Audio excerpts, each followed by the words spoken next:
13 mars 1964. New York, dans un quartier résidentiel du Queens. Il est 3 heures du matin. Dans une ruelle, un bar s'apprête à fermer. Une jeune femme, dehors, est en train de verrouiller les portes. Il s'agit de Kitty Genovese. Kitty Genovese est une jeune manager de 28 ans et comme nous tous, elle a un rêve. Elle rêve d'ouvrir son propre restaurant et c'est pour ça qu'elle travaille aussi tard, pour pouvoir économiser. Elle rentre alors pour rejoindre son doux foyer. Elle rentre et sur la route, quelque chose ne va pas.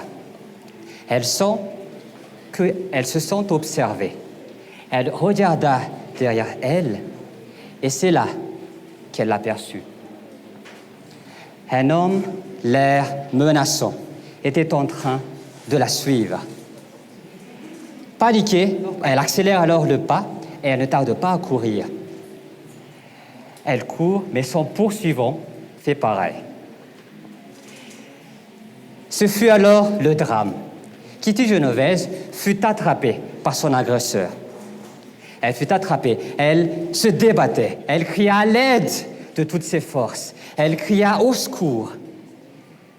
Mais c'était trop tard.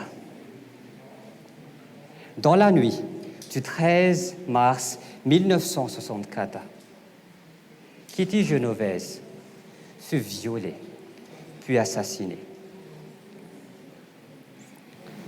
L'histoire aurait pu s'arrêter là, sauf qu'on a découvert un peu plus tard qu'une douzaine de personnes ont entendu ces cris de détresse et certains ont même aperçu le crime depuis leur fenêtre. Mais personne n'a levé la voix pour dire « Allons aider cette jeune femme ». Personne n'a levé la voix pour appeler la police. Tout le monde a préféré garder le silence. Quand le psychologue John Darley et Bill Latany ont entendu cette histoire, ils se sont demandé « Mais pourquoi personne n'est intervenu ?» Ils ont alors fait une petite enquête et ils ont découvert que tout le monde s'était dit la même chose. Les autres iront certainement l'aider. En psychologie sociale, on appelle ce phénomène l'effet témoin. Mes chers amis, je sais ce que vous vous dites. Vous vous dites, si c'était moi, j'aurais aidé cette jeune femme. Si c'était moi, j'aurais fait quelque chose. Mais l'effet témoin nous touche tous au quotidien. Nous sommes témoins que la pauvreté, que la famine frappe notre pays. Mais nous avons préféré garder le silence. Nous sommes témoins que l'environnement est en train d'être pollué par le changement climatique et toutes nos pollutions. Mais nous avons préféré garder le silence. Nous sommes témoins des 1000 problèmes de notre société. Mais nous avons préféré garder le silence.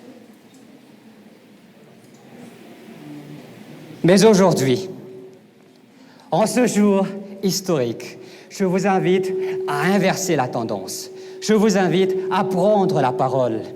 Comment pouvez-vous dénoncer les injustices si ce n'est de prendre la parole? Comment pouvez-vous partager vos valeurs si ce n'est de prendre la parole? Comment pouvez-vous promouvoir vos idées de développement si ce n'est de prendre la parole? Combattons ensemble cette culture de l'inaction. Comme un serpent, le silence s'immisce dans toutes les situations.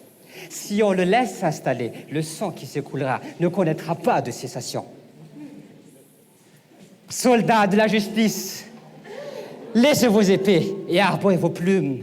Que vos mots soient la lumière qui nous guide dans la brume. Propagez votre art car tous les chemins mènent à Rome, qui touche les hommes de cœur ainsi que tous les cœurs des hommes. Quand votre discours va se former, se dresser et ensuite s'envoler, comme par magie, le monde sera changé. Jody nous l'a prouvé. Les jeunes ont des idées.